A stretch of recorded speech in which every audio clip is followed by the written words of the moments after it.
everybody, you see the slow cooker? I'm making chicken soup today.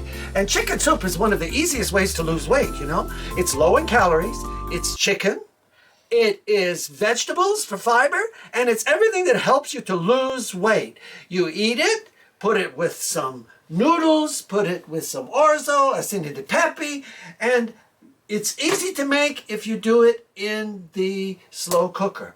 So remember, losing weight is something we all try to do, and sometimes it doesn't work, sometimes it does. But eating soup keeps your calories down and helps you to lose some weight with moderate exercise.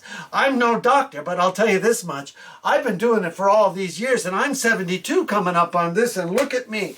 This is how you do it. You walk, you do light exercise, you eat some soup, you have your protein, and you move along through life. Remember, it's not about a bucket list, it's about an anti-bucket list. An anti-bucket list is what we enjoy because we have to minimize our traumas and keep ourselves sane and calm so that we can move through life, and doing it with soup is one way to do it.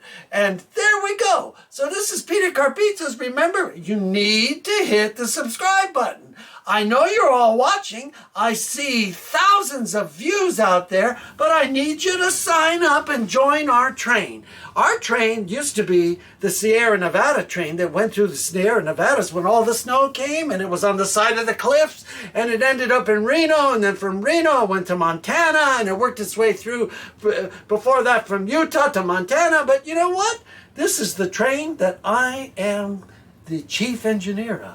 So I'm the chief engineer, and we're going to show you how to do more things. Next up, more soup recipes. So get ready. We're losing weight the Carpizzo way. So this is Peter Carpizzo's out.